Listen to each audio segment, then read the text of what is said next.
दवा दिल के बनावे के पड़ी रामदेव बाबा से कह के। दवा दिल के बनावे के पड़ी रामदेव बाबा से कह के।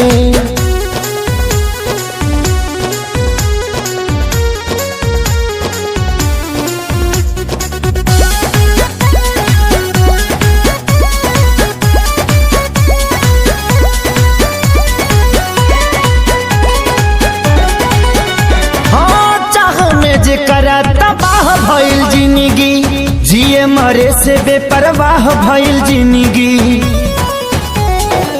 चाह में जेकरा तबाह भइल जिंदगी जिए मरे से बेपरवाह भइल जिंदगी।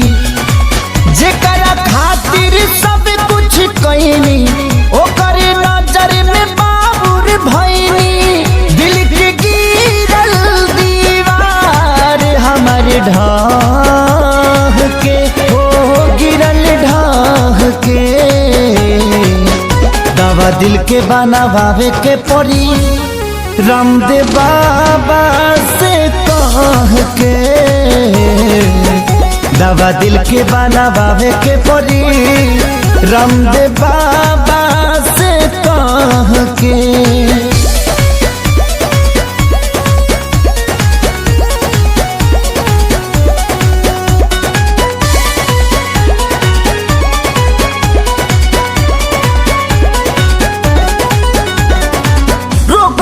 ऐसन वियोग के धरैलस जहर भी खैनी असर नाही कैलस।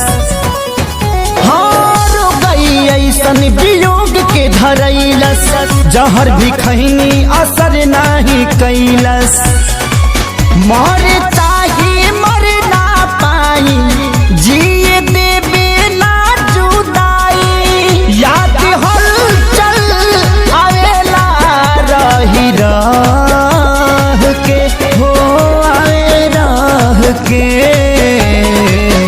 दवा दिल के बनावे के पड़ी रामदेव बाबा से कह के।